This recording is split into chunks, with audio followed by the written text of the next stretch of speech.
Bun găsit de la Strasbourg, Franța, aici unde au loc sesiunile plenare ale Parlamentului European. Invitatul meu de astăzi este Christoph Hansen, Comisarul European pentru Agricultură în funcție de la 1 decembrie 2024. Hello, welcome to our show. Hello, nice to be with you. For the first time in Romania? No, it's not the first time. What do you think about our country? Well, it's an amazing country. I had, when I was younger, still studying, I had the opportunity to come to Romania several times as well. And I worked on a farm in the mountains, so this was really a nice experience. It's a different agriculture than I know it from my home farm. With a lot of sheep, so we had to milk the sheep in the morning, produce the cheese, so it was really a nice experience, protect the sheep from the wolves. So there was a lot of different agriculture that I met than the ones I knew back in time. Did you eat something special? I remember the placinta and I remember the mich and a lot of very good vegetables, the paprika and the cucumbers, which were very fresh coming from the field. So that was really a nice experience. Commissioner, Romania has a great agricultural potential, yet many farmers feel left behind. How do you see Romania's role in Europe's farming future? Well, I think in this proposal that we have put on the table on the 16th of July, there is a lot of potential for Romania. We have, for example, in the overall budget, that is the common agriculture policy, but as well the cohesion policy, almost 15 billion more than we had in the last years. So this is already quite substantive. But we have as well different tools that can be quite beneficial for especially the smaller farms, the ones that I saw, for example, in the Romanian mountains. So there are a lot of derogations that we propose, so we reduce the administrative burden, we reduce the controls for the smaller farms. Another point that I know from Council is very important is as well to give coupled support, for example, for breeding animals, which is a problem in Romania, where the farmers want to shift to, for example, dairy production, but they need the support for investing into the animals. So we have brought up the possibility of this coupled support that can be used, for example, for breeding animals, and that is a strong request, has always been in the Council by the Romanian government, for example. Romania has a large number of small farms, many of them struggling to survive. Also, Romania has the largest, some of the largest farms in Europe. How will you help small farmers to remain viable on the market? And what is your response for the largest farmers unhappy with the Commission's proposal to set a limit on the direct payment? I think it is very important that we help those the most who need it the most as well. And for me, when you ask me who needs it the most, it's the young and the new farmers. I think that is a huge challenge in the European Union in general, but as well in Romania, to entice young people to come to the job, and they will be the future of our food production and our food sovereignty. I think that is very important. It is also important for small farmers because they, of course, don't have the economy of scale than others have, and farmers in areas with natural constraints where it is more difficult to produce, like in the mountain region. So this will be the focus. The money will remain that will be cut on the very big farms, on the last hectares where we will have cuts. This remains in the national envelope and can then be used to better support young farmers, new farmers, and farmers in regions with natural constraints. I think this is very important. For the bigger farms, there is, of course, what is now capped is just the hectare-based payment. But if, for example, a big farm wants to do environmental measures on 3,000 hectares, this is not capped. So they can do it, and this will be more attractive because we want to be more incentive-based, so they can get the money back that they lose maybe on the one part if they are doing really sustainable practices. I think that is very important. The investment part, where of course the bigger farms will be more investing, this is not capped either, so there is more space for this innovation, and I think that comes as well towards the bigger farms. So I think we have to see it globally, and that is what we are working for, to have the smaller ones better supported. And I think this is as well, when we speak about the challenges for starting a new farm, it's often the access to land. And usually when somebody stops, it's most likely that the bigger farms are just, let's say, eating the smaller ones, and that we have as well a little bit fixed with this proposal. Farmers are facing climate extremes, and Romania has been confronted for several years with droughts and desertification. What are the European Union's plans in the short term, in the long term, to make agriculture more resilient? And for Romania, what is the European Commission doing to support investment in irrigation and water systems? Well, as I said, for example, the investments that we will have a further focus on the investments.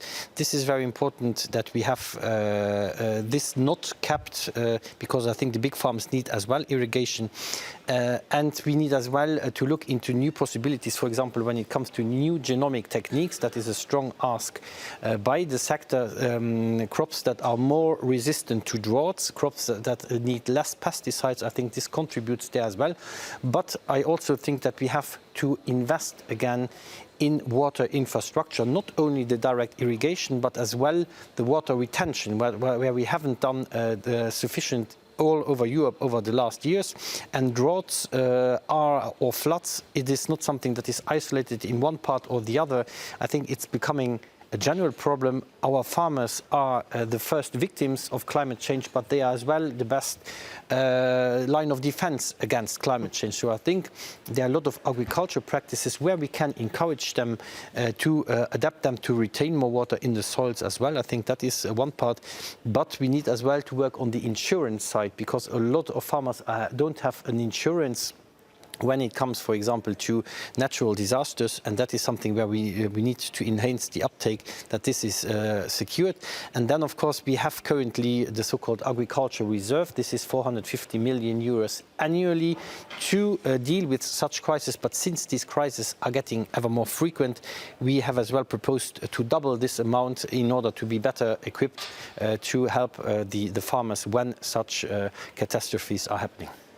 Romanian farmers, Europeans too, are worried about the duty-free imports from Ukraine and about the Mercosur agreement. How will the European Commission make sure that trade deals protect farmers from unfair competition?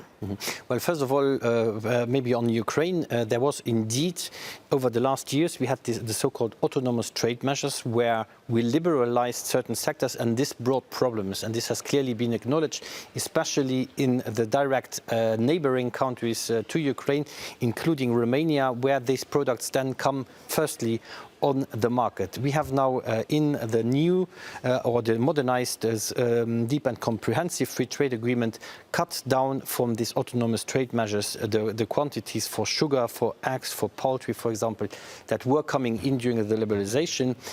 We gave further concession compared to the old existing tariff rate quotas, but nonetheless this increase has as well been bound to the achievement and the accomplishment of our production standards. And we say clearly they need to comply with our production standards by 2028, which means that they have to comply with animal welfare standards, that they have to comply with the use of certain plant protection products or veterinary products. And if they don't do this by 2028, we have the possibilities to cut back on those tariff rate quotas. It's the first time in history that we are doing things like that. But this was very important to do so. When you speak about Mercosur, it's of course we have. I speak to all the sectors in the European Union, and it is not the same answer that you get. We have, for example, very offensive sectors. Our wine sector is hugely interested in this. Our dairy sector is hugely interested in this. Certain meat sectors, like for example our famous hams from Spain, from Italy, and so on. They are really interested into these markets. Olive oil, they are interested. So there are different sectors that are, of course, there. What we have done as well, I am, of course, not the Commissioner for Trade, but for Agriculture. I proposed as well to have a better labeling where the certain products are coming from, because when you buy a steak, usually you see where it comes from. when it comes now, for example, to chicken nuggets, which is a processed form of meat, there you will not see it necessarily. You will see where it is manufactured, but not where the poultry is coming from. I believe that the consumers have a European preference. Therefore, we need to highlight these products better. And that is why the Commission President at the State of the Union dialogue as well clearly stated that we will launch a campaign as well to buy European food. I think that is very important. And this comes as well with a bigger budget so that we can better promote these products. And by the way, we are leading as well on the external market. We are exporting as a European Union almost 70 billion annually more than we are importing. As I said, there are many sectors interested, and I'm going now to Brazil with 80 European companies even before the agreement, and there are as well Romanian participants that are interested, I can tell you. Based on the current estimates, the European Union agricultural policy budget could drop by 20% while the direct payments remain the same. I think you know the question. But farmers in the Eastern Europe, including Romania, still get less than those invest. How could this gap ever be closed? Well, first of all, on the figures, we have secured that the money that is coming to the pockets of the farmers, this is so-called wing-fenced, 300 billion are safe, and this is the absolute minimum. And then in the case of Romania, there are 15 billion available to allocate either for agriculture or rural development or cohesion projects. So the money is there, but there is, of course, as well a responsibility for the member state. When it comes to the direct payments, the per hectare-based payments, there we have set now a minimum and a maximum. And this will bring us already closer together now, between 130 and 240 euros. That is the proposal that we have done, in order that the ones that have not got the same money catch up. And this will be determined as in this new national and regional plan. And this is very clearly as well, this convergence factor has as well been included when we calculated these national envelopes, and that is where Romania now has as well the possibility to allocate this money to the farming sector.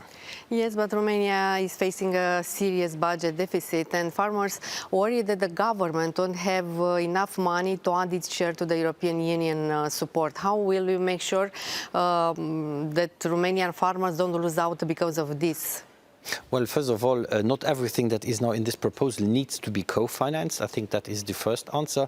The second one, this is now the beginning of a discussion, and the co-financing rate is, of course, something that something that will be up for discussion as well when this discussion is taken to the Council, when our heads of state and government will first speak about that. I think that is something where we have now work in the progress, but nonetheless, the money is available if Romania would have issues concerning the co-financing. Well, they have the possibility to put more on the hectare-based payment, to put more on the coupled support, for example. So those flexibilities are given, and that is as well to allow member states to better do this, because we know not all, if you come, Denmark has maybe another budgetary situation than Romania, and so I think that this is very important that we keep as well the commonness there, because currently some people are criticizing that the sea of common agriculture policy might be lost. I say what we put on the table is exactly the different story, because currently some member states shifted money from the first to the second pillar because they had the financial means to co-finance more, and this created as well differences between the member states. Now we are aligning the tools, at least the ones that are coming directly to the pockets of the farmer. We maintain the tools, but they are under the same structure, and I think this brings us even closer together, and this makes the sea of the common agriculture policy even bigger. What do you think about the rural development programs? Are important for Romanian farmers, but will these programs continue if there are no mandatory European Union funds and no strong national co-financing? Well, first of all, maybe take the example of LEADER.